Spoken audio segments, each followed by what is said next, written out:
Hello and welcome to Comic Cuts, the panel show. My guests today from the worlds of comics and TV and magic and movies are Mike Collins and Ali Cook. Hello. How do? Comic Cuts. We're looking at a panel and we comprise a panel. There's a few of us. So the panel sees a panel and we talk about the comics from the panel we discuss and we call it Comic Cuts. Hello and welcome to Comic Cuts. I'm Kev F Sutherland, the bloke who writes and draws comics for Beano and Marvel and now adapts Shakespeare into graphic novels for kids. My guests have brought with them a panel from a comic or something close and we're going to see if we can identify it and talk about it, and maybe we and you will learn something about comics we didn't already know. Or maybe we'll just show off a bit and have an enjoyable chat. Let's see. Hello Ali, hello Mike. Hello. Hey. Now, How you Mike doing? Collins must just establish you're not the Michael Collins who was the third person to land on the moon in 1969. No, he's long gone. And, And I was Ali, only 8 at the time, so. well, you know, they're lowering the age all the time. And Ali Cook, you definitely didn't present Letter from America on BBC Radio from 1946 to 2004. You know what? I definitely didn't. But what is tragic is when he passed away, I got a lot of fan mail from his followers, and I didn't know what to do with it. All these letters were sent to me, and I was like, I don't know what to do with it. So I tried to send them to his agent. Yeah. Letters. Oh, try and tell the kids today about letters. What were they? Mike, you and I started way back in the day of letters. We started about the same time getting artwork into fanzines, didn't we? Yeah, that's right, yeah. And also into Marvel UK, because I remember being at the Marvel UK offices one day and some of your stuff came in. Oh, It was really? a comic strip you'd done called The Vomitarium. Yes, that was one of the first things I ever had published. I'd There you forgotten about go. that.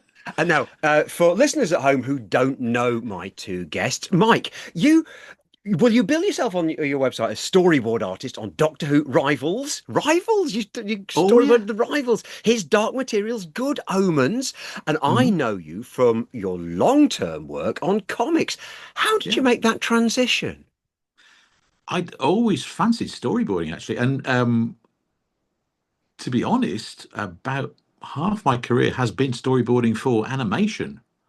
So Really? for several years, I mean, from the mid-90s onwards, I was a regular storyboard artist for a lot of preschool shows, mainly Welsh preschool shows. And I spent 3 years in the trenches storyboarding Horrid Henry. Ah, Well, well, interesting. well. And storyboards in the whole world of film is another thing that Ali, you've transitioned into. I knew you when we worked together some years ago as a magician. I knew you from the comedy circuit. And suddenly, Mhm. Oscar shortlisted film director Wow. for the Pearl Yeah. Comb. I keep Comb. saying the Pearl Comb, even though I know it's the Comb. Pearl Comb. I've Got seen a the film The catacomb. Pearl Comb, and in my head, because when I first saw it, it was written down, and I made it into a catacomb. The Pearl Comb by Ali Cook, Oscar shortlisted film. How did you get into that? Well, that is a good question. Well, basically, I used to, as you know, Kev, I used to do magic shows on TV, and I used to do them for Objective Productions. And Andrew O'Connor there, and one of the DOPs who used to shoot me, they both said, "I think you'd be a good villain," even though I was presenting. They both said you've got a good face for a villain, and they said you should go and do acting classes. And that was it. That was the sort of. When they first said it, I wasn't. I was like, yeah, I wasn't really that bothered. I was happy being a magician, and then also just because we've both been on the comedy circuit and you do a lot of writing, I just started writing scripts as well, and it kind of one thing evolved into another, and then before you know it, here we are. Well, yes, that's the thing Wow. with you, Mike, as well. You have written as well as drawing. Yeah. Does it just naturally does every creative person, do you think, have writing in them? Oh, I think so. I mean, I'm probably the same as you. Growing up reading comics, I assumed that it was one person doing everything because we didn't have credits back in those days. So I just sort of had ideas for stories and I drew ideas for stories. So I filled exercise books when I was a kid at school, some of which I still have. Have you Wow. found a market for old childhood artwork? No, I'm afraid not because I've still got shelves of the damn stuff. Starting young, actually, I think runs through all of our veins. Because Ali, Hmm. you would have started being a magician very young. Well, I mean, in the magic world, older. I was about 15, Oh, Is that I old entered for magic? That's old for magic, yeah.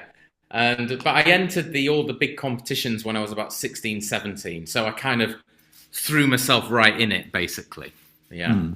Wow. Mike, what's the difference between comic strips work and storyboarding? I do classes in schools, and quite Right. often people refer to one as the other. That is to say, they'll have been doing pictures with the kids and they'll call it storyboarding and they'll say it's comic strip and they'll think it's the same, but we know it's not. What is the difference? Oh, actually, confusingly, if you work in French comics, it is the same thing because if you lay out bande dessinée, a graphic novel, that's called a storyboard in French comics. Which is just frustrating because we want the distinction. What you do in storyboarding for films and TV and for animation is you are doing artwork that doesn't actually see the light of day. You are doing artwork that is used by other artists to produce work, whether it's animators in the case of animation or whether it's actors in the case of live action stuff.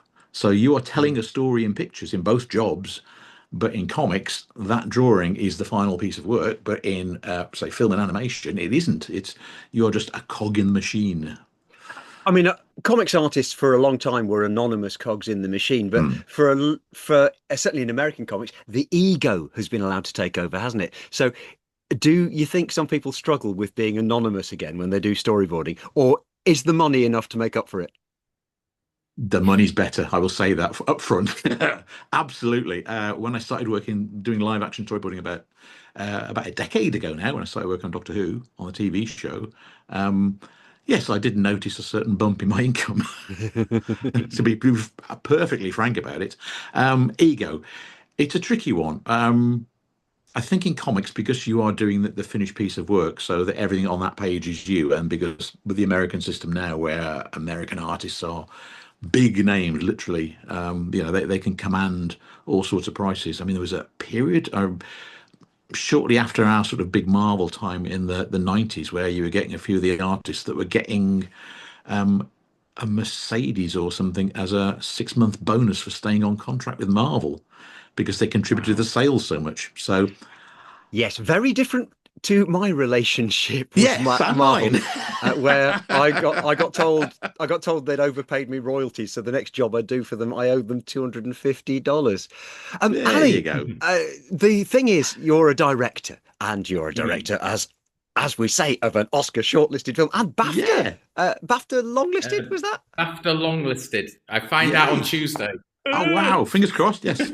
And this is the thing that so many people aspire to. Actors frequently say, what I really want to do is direct. Very few people who are directors say, what I really want to do is be a bit part actor. So the Hmm. attraction, is it the name?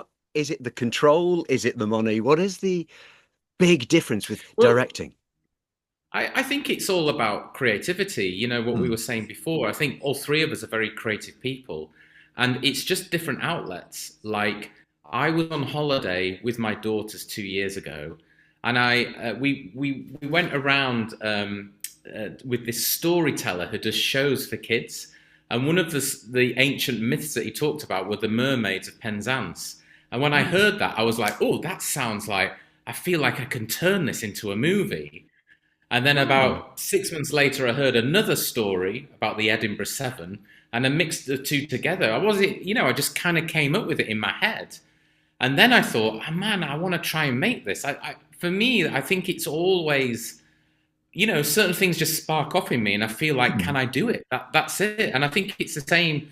I definitely can't draw, but I can definitely write, and I can definitely perform. And I think we all have these things, and there's just different outlets, and whether you get the chance to express it, basically. Hmm. Um, How do you, that's always the thing for me. Is I love acting, but I think writing is just it's just another thing that happens, and Yeah. it sort of just pours out of me, really. So how do we then make the jump from having this idea to being a film, which is, by the way, $1 million? I don't know what the budget was, but it looks $1 million. It's currently on Disney Plus, listeners at home, if Oh. you want to find it. The Pearl Comb. Comb! The Pearl Comb. I C-O-M-B. think you're doing it on purpose now, Kev. I You're just, doing it as a little running gag now. I know you. I wish. But how do we make the transition from I've got this great idea and I'm going to make this thing which is all singing, all dancing, so impressive, great CGI and everything?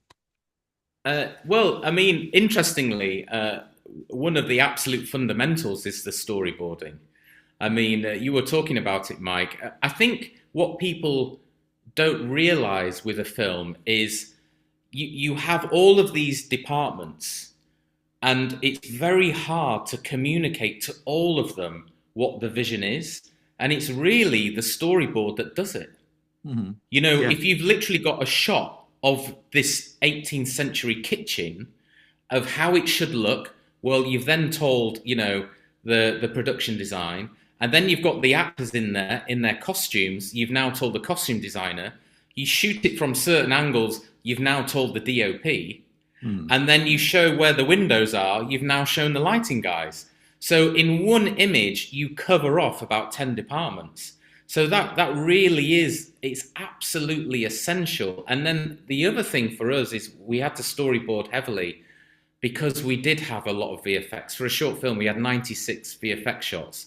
Oh. And cut a long story short, if you're filming something like this and it's a CGI, but you change the angle to that, you've either upped your fee by $3,000 or lowered it by $2,000. But the point is, any change is going to cost you.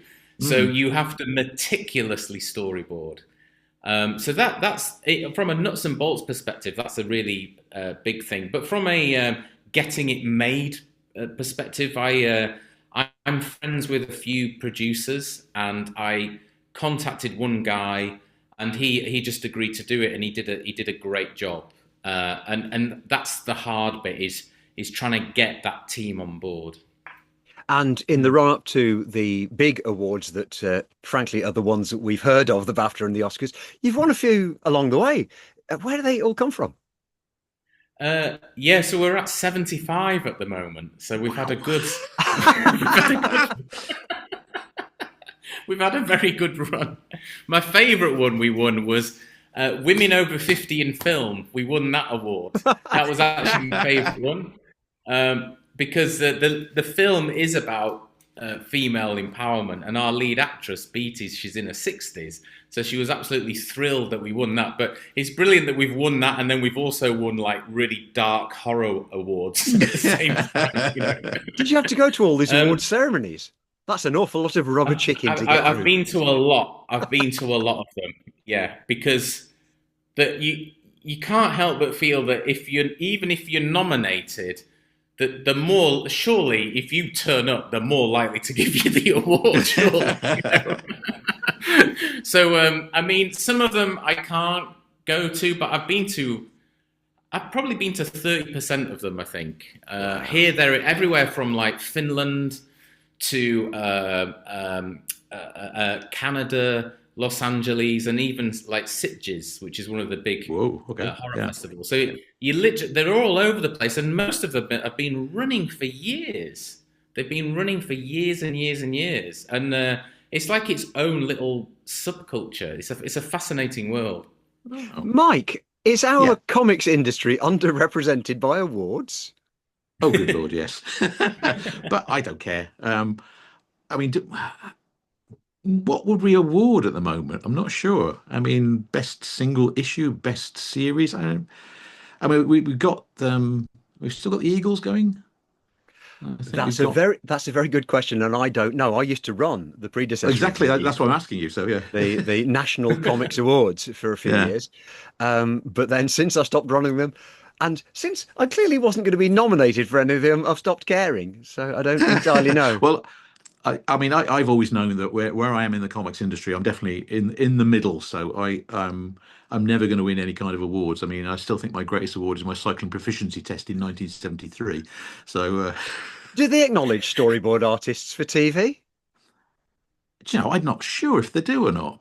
We're a weird little group because we don't tend to know each other very much. Because obviously, if you work on a TV production, you get called in for 2 or 3 days.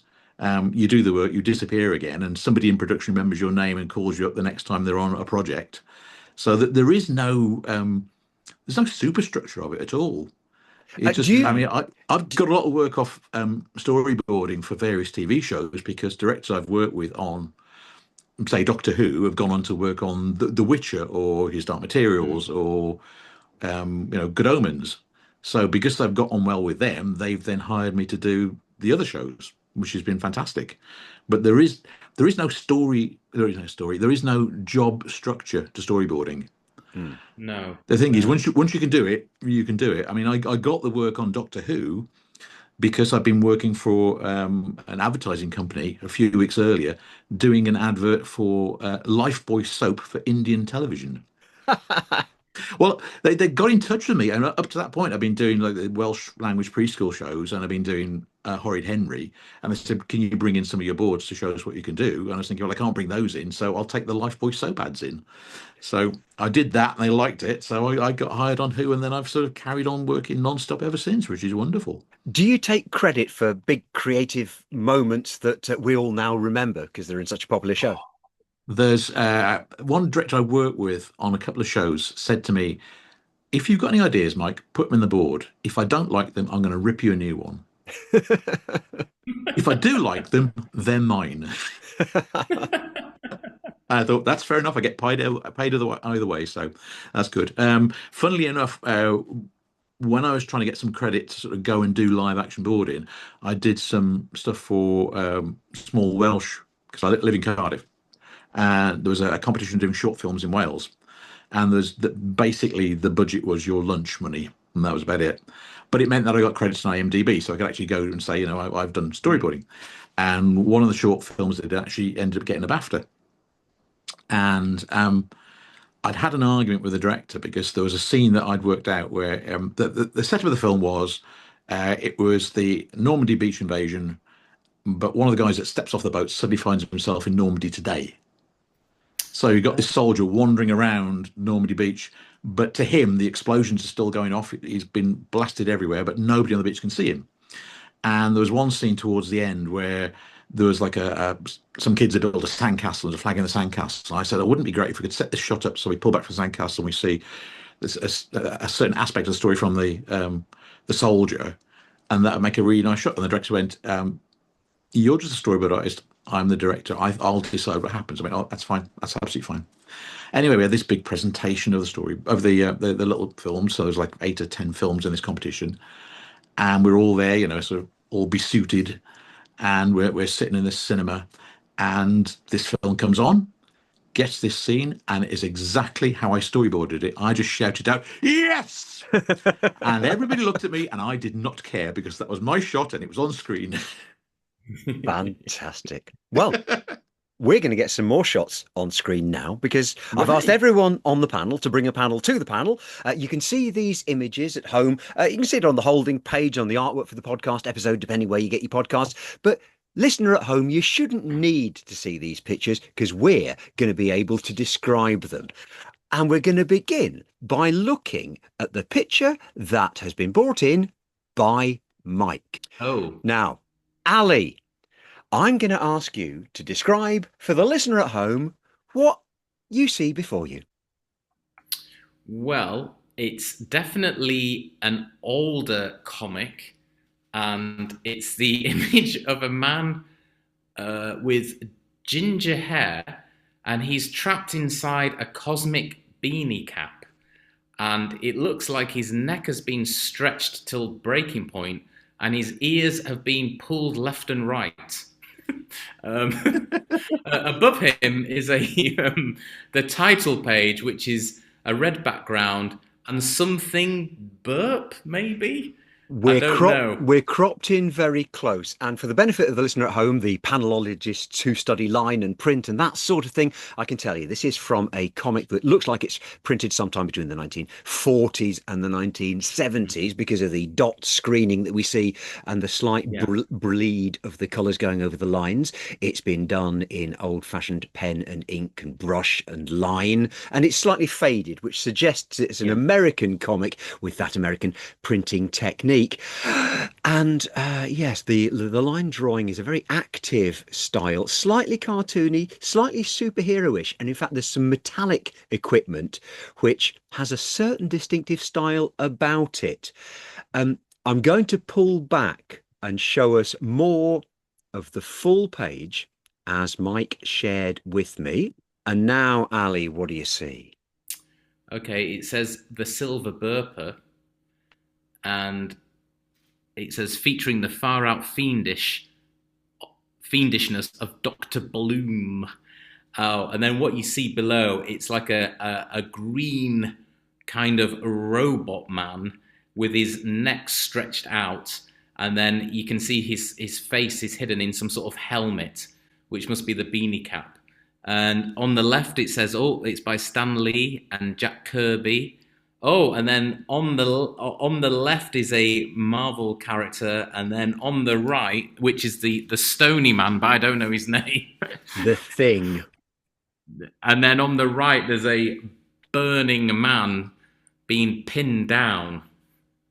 Now, it's fascinating to Mike and myself to hear you describing this because the figures that we're seeing in this cartoon drawing are incredibly familiar to anybody like Mike and myself and many listeners who grew up with Marvel superhero comics. Before I reveal who it is entirely we're looking at, I'll just tell for the listener at home that we're looking at an entire splash page, one picture filling the page, which would be the first page of a comic strip story. It is, as we say, credited to Stan Lee and, more significantly, Jack Kirby. And Ali, would you like to have a guess at what we're looking at before I reveal all? Well, is it the Fantastic Four? It is the Fantastic Four, Yeah. but in a particular sort of guise. I'm going to say that this is from a comic called Not Brand Ech, which did parodies of Marvel superhero comics, but was published by Marvel Superhero and done by the people who'd done the original comics. But Mike, please tell us more. Yeah, right. It's from Not Brand Ech, and it's the first and I think the most indelible image of the Fantastic Four for me. I love the fact that Jack Kirby started out as an animation in between drawer. He worked on the original Popeye cartoons back in the 40s. And he always had a sort of humorous bent to his stuff. So even when he was doing the big cosmic serious stuff with Stan Lee, he still wanted to get a bit of humor in there. And I imagine Stan had very little to do with this. I think it's pretty much all Jack. And it's for the listener at home who might not be familiar with Stan Lee or Jack Kirby, they are more likely, in my experience, to know the name Stan Lee because of his self-publicizing. But Jack Kirby, Mike, a quick rundown of Jack Kirby from history onwards.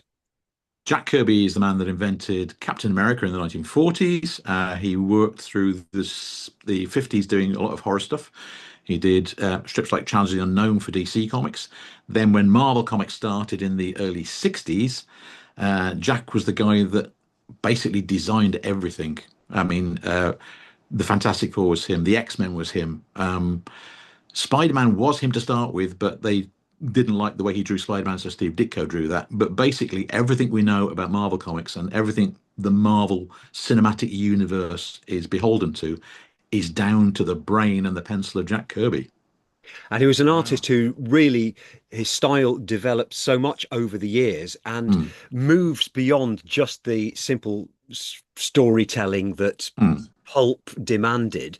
And he really becomes an artist whose work is now so collectible.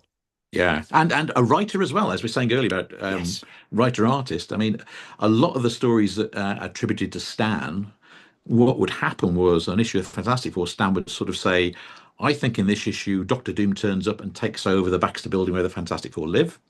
And we need 20 pages of that. We need it by Friday. and Jack would then go off and put the story together with little margin notes on the pencils, which Stanley would then convert into dialogue. And this is what we called the Marvel method. The Marvel method, yes. Ali, So, Ali, you were really quite unfamiliar with this. So the Fantastic Four had not really crossed your path? I've actually, well, I've seen the latest movie, so that was the only recollection of the stony man on the left. But I don't know. Don't know the thing, Ben Grimm. But that's it. I didn't follow Marvel comics as a kid. I was basically just a Beano man, really. Oh, good man. Yeah.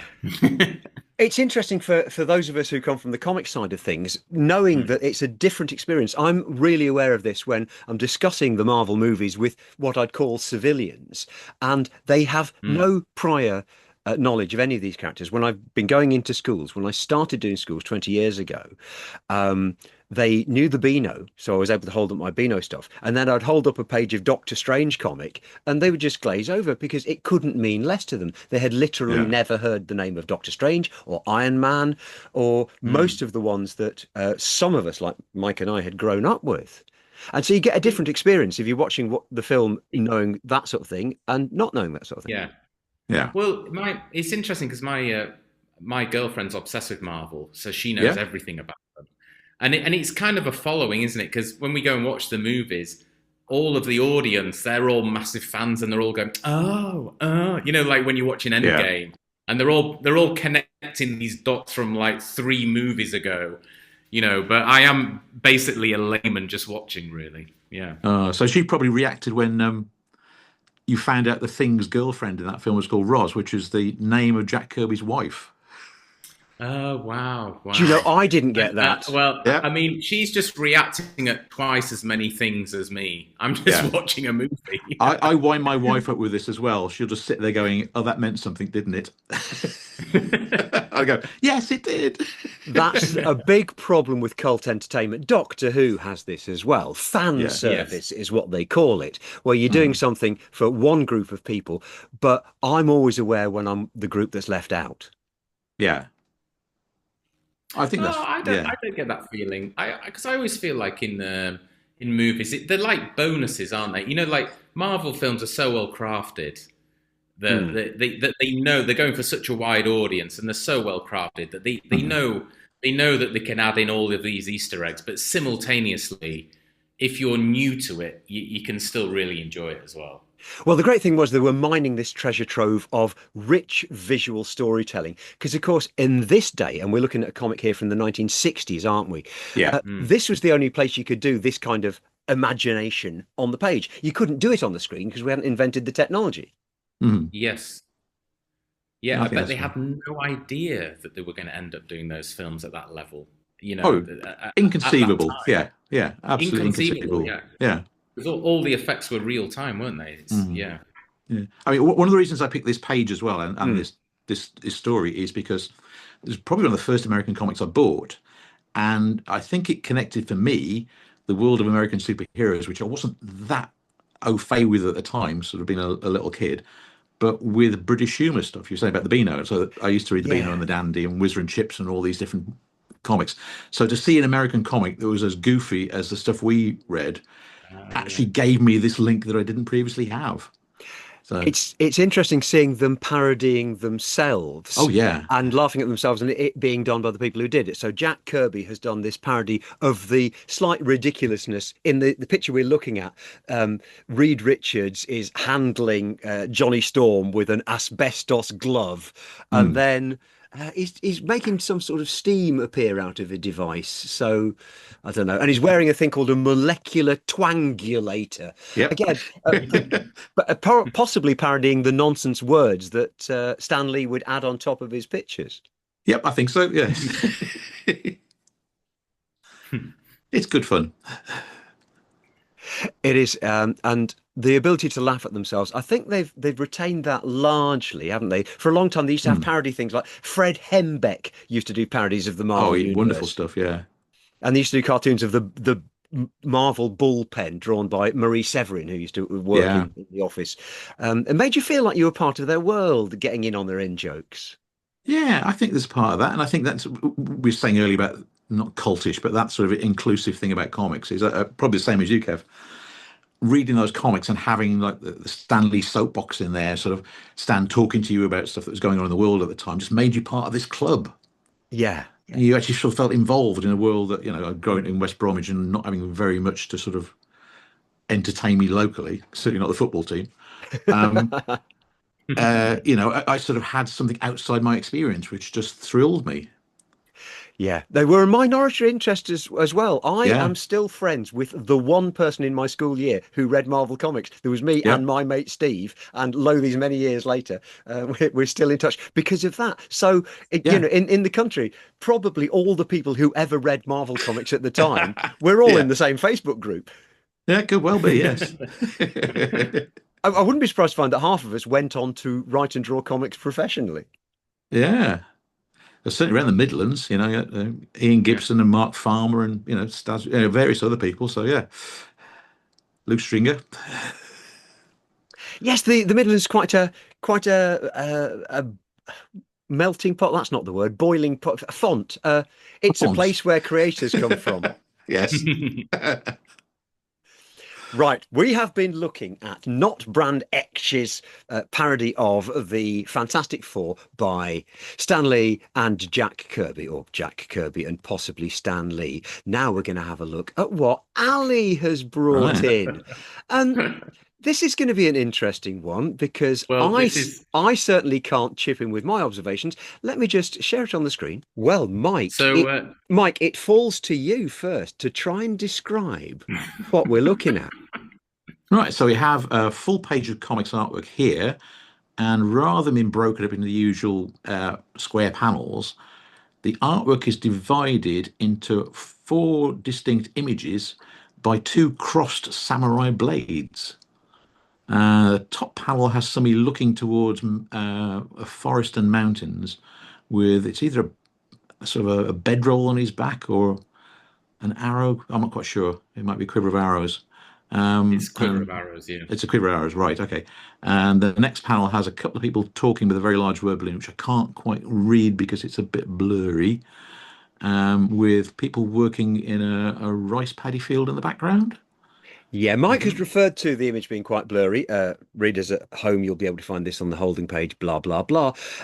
Ali, having gone from directing a movie, The Pearl Comb, which is $1 million movie, and it's just so good. The clarity of your images, the cinematography is just mind-blowing. You have found the poorest quality image of your comic strip page today. Well, We not can't. only that, this is possibly the only image I could find of this comic strip.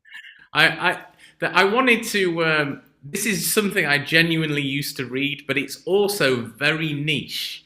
But it's also very particular to someone growing up in the late 80s, 90s. That's a bit Right. of a clue. Before Ali tells us, Mike, would you like to have a guess? I'll just give my description of it as well. It's got a title at the top, Born the Spirit Warrior, unfamiliar to me. It's laid out on a painted page, a watercolored page, possibly. The voice That's it. bubbles are very unfamiliar shape. They're rectangular shape. The lettering inside, although we can't read it very well, but we can tell it's possibly hand lettered, and again in an unfamiliar style with a shaped letter. So it's an unfamiliar style of comic drawing to me. I would suggest possibly even an unfamiliar nationality. The characters are supposed to be Japanese. They're samurai warriors. Those are samurai swords. I don't know whether this is actually from Japan or what. Mike, do you want to guess? Uh, that's a very good question because if you're Can I looking at give the you a? Shall I go give you on, a clue as to the location? go on. Please. It is American, Hmm. Oh, but okay, because there looks like somebody wearing a sombrero hung behind his head, the bottom left well, corner they there. are. It's obviously Oh, Ali, you've just frozen. Oh no, we'll never know. a magazine in America that had a cult following that I used to get as a kid. Okay, Oh, okay. Ali, I don't know if you just told us, but you'll have to tell us again because you froze. Ali, spill the tea. What are we looking at? Well, growing up, I wanted to be a ninja, and As you do. as you do, which possibly led to the.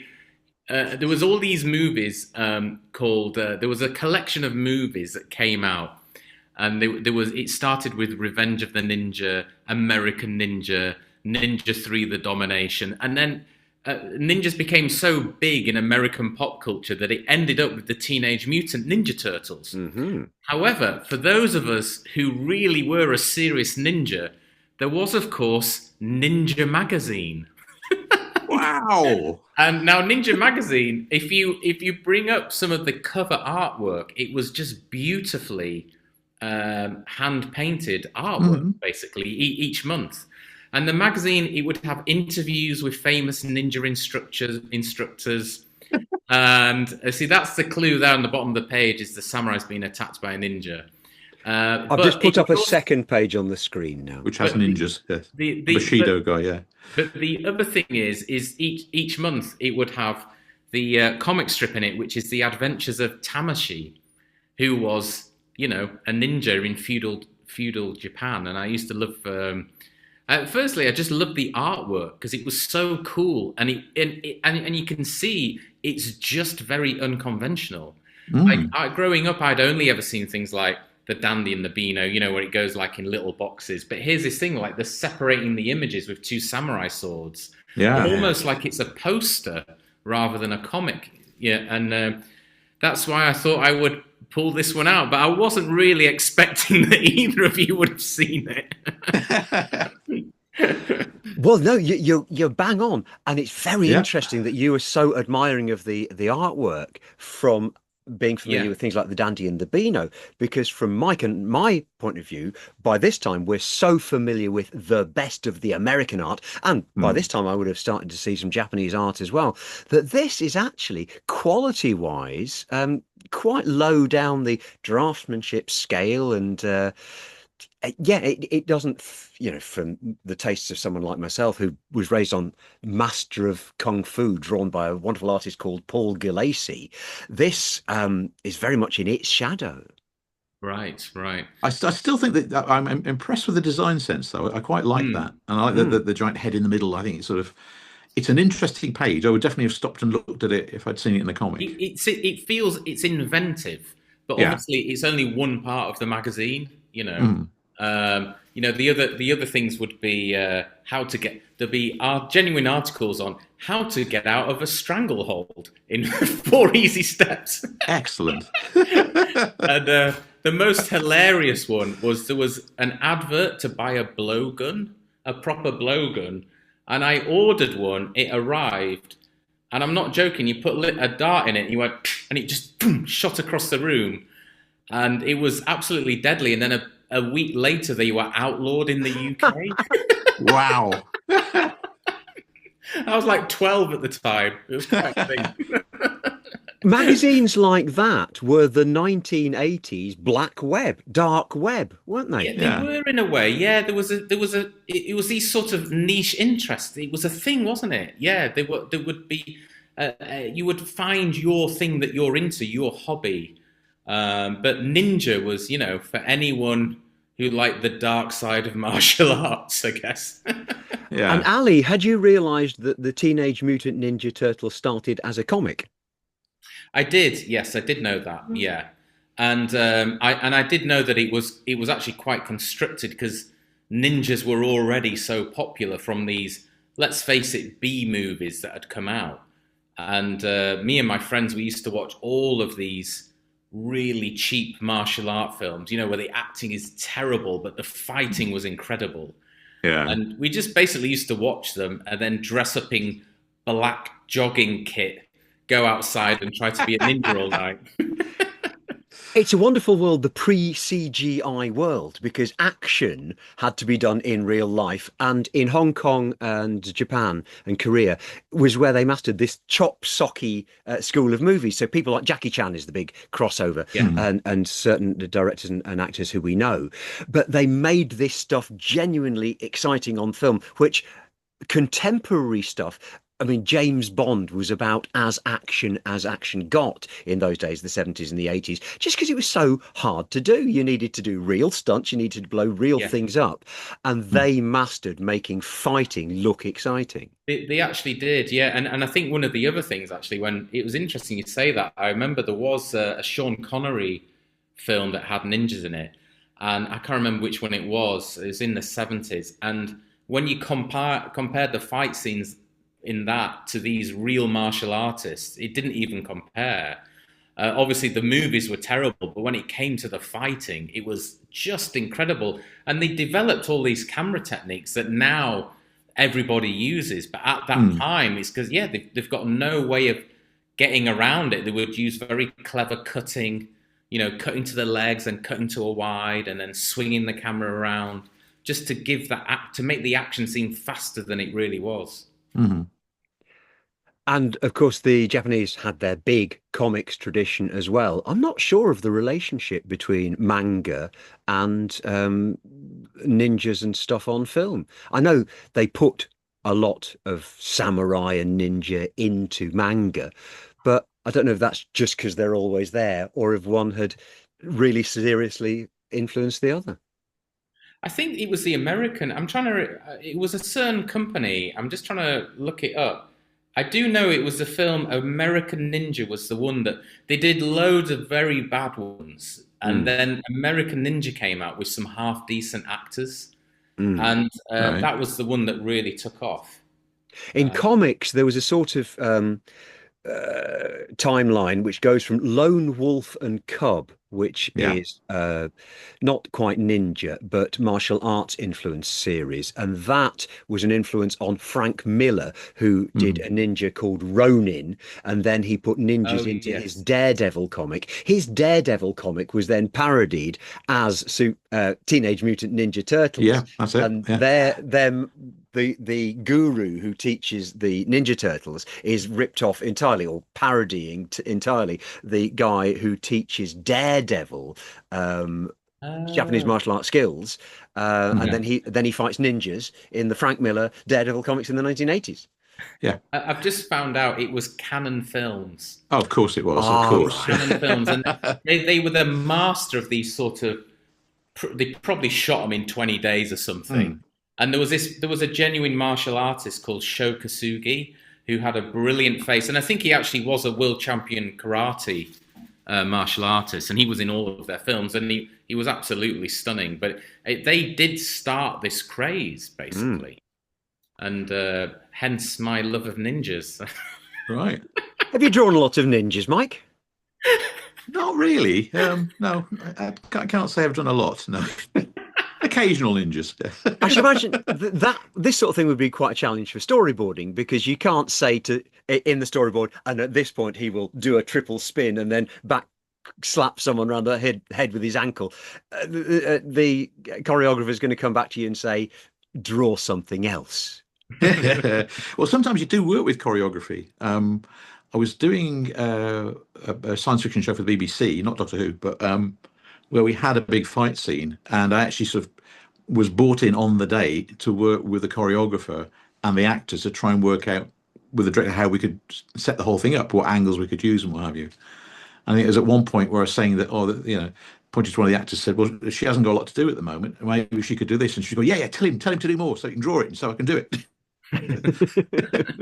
Yeah, there's nothing worse as an actor when you haven't got anything to do. Yeah, That's the absolute curse. Is yeah, you're in the background of a scene, and yeah. I actually always see that as slightly bad on the director's side. When I remember I was in this low budget sci-fi movie where there was 8 of us in a computer game, but each scene was only one player involved, so the rest of us Oh, just sat around.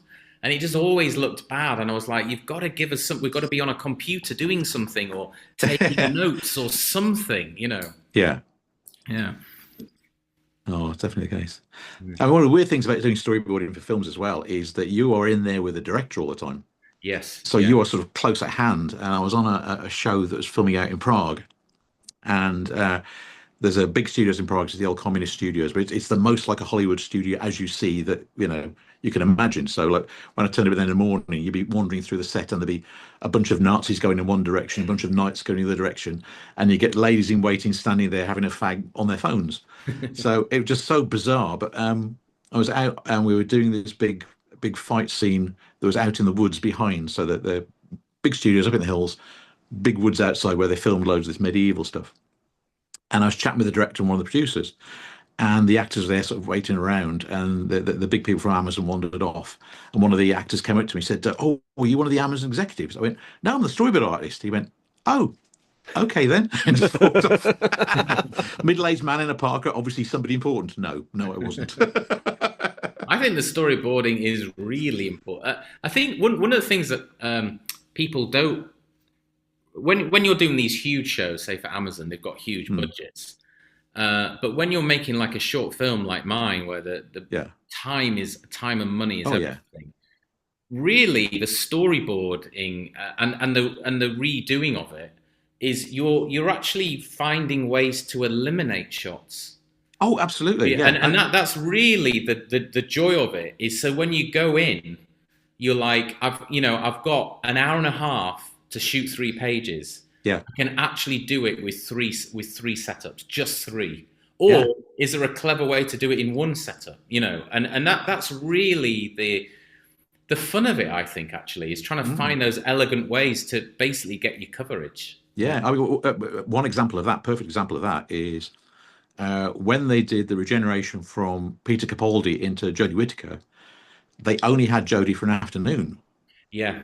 So they had to get everything. So I sat down with Rachel Talalay and we blocked out the whole thing. So for what was maybe 90 seconds on screen, I did 17 pages of storyboards. Yeah. Because what that meant was that Rachel could go in there and talk to the 3 camera setups and go, this shot, this shot, this shot, there it is. They could shoot the whole thing straight off from my boards. Yeah. And turn out what could have spent days in 5 hours. So I actually I went to I was at one of the film festivals earlier this year in York. There's a film festival called Aesthetica, and my film was playing there, and they had the lead VFX guy from Andor. Oh wow, okay. In the second series of Andor, I don't know if you've watched it at all. Oh yeah, I love it. There's a scene where the main bad guy, he walks up a set of stairs when he's entering that new town called Gorman.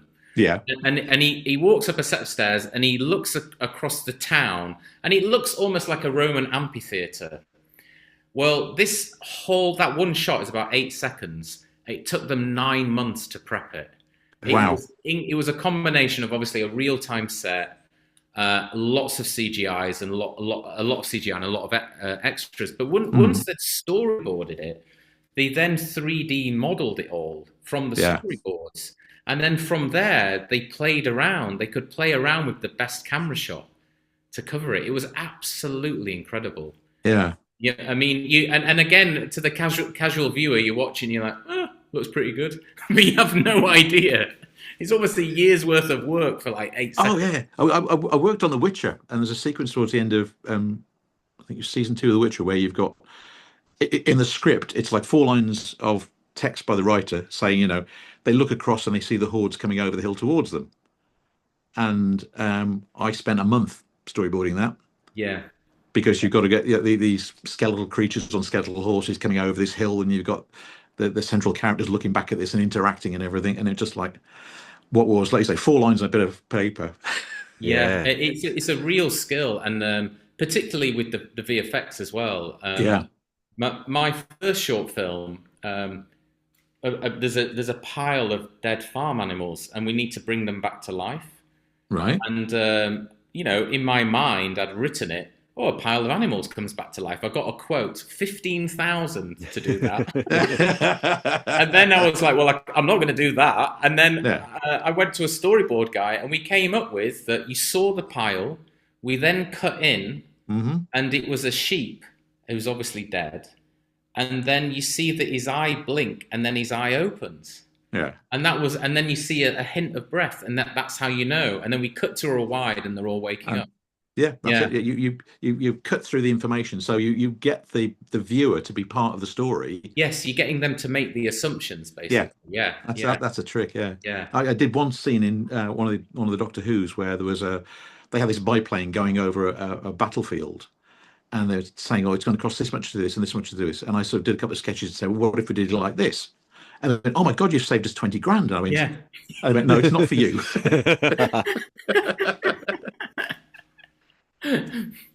The panels that we've been looking at today, Ali, can you remind us where yours came from?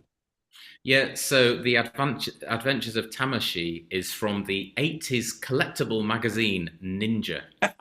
And Mike, where did yours come from? Mine came from a magazine called Not Brand Ek that Marvel bought out in the late 1960s, which parodied all their comic strip stuff, and I loved it.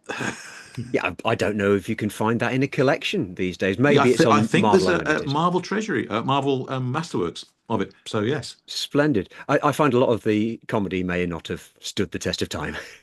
probably not, but it looks great. And where or what should we look for from you both next? Ali, I can urge everybody to look for The Pearl Comb. It's on Disney Plus in this country and probably around the world. But where should we look for the rest of what you do, Ali? Well, I mean, obviously, most of this year and then into next year, it is going to be The Pearl Comb. I post everything on my Instagram, which is Ali_Cook, basically. And Mike, what's coming from you? There's 2 graphic novels coming out from me this year, one of which is the 3rd volume of a series I've been doing for an American publisher, which isn't regular comics. It's based on an information technology handbook. So IT departments around the world use this as their Bible. It's a thing called the Phoenix Project. And Gene Kim, that wrote it, his big thing was he'd seen so many handbooks on how you should run an IT department and how systems should work, where it's just basically you do this, you do this, you do this, you do this. Anyway, nobody's going to be engaged in that. So he wrote it as a novel. So you've got these characters interacting, working for a company and doing things, and then going through all the things that you should do in a company. And so they did it as a novel. It sold millions over the years. It's been out about 15 years. But he wanted to do it as a graphic novel because he thought he could grab more people that way. And they divided into 3 volumes. And the 3rd volume is coming out. I think it's March or April. So that'll be. But the other thing I'm doing, which is more proper comic stuff, is a graphic novel called Salvation's Child, which is written by Adrian Tchaikovsky, science fiction writer. Oh, you don't know Adrian Tchaikovsky? He is basically the modern Arthur C. Clarke. He is an astonishing writer of science fiction. He's won so many awards for his books, and they sell like mad. And there's actually a Doctor Who connection with it, because one of the central characters in it, or central characters, are a race of warriors who are all cloned.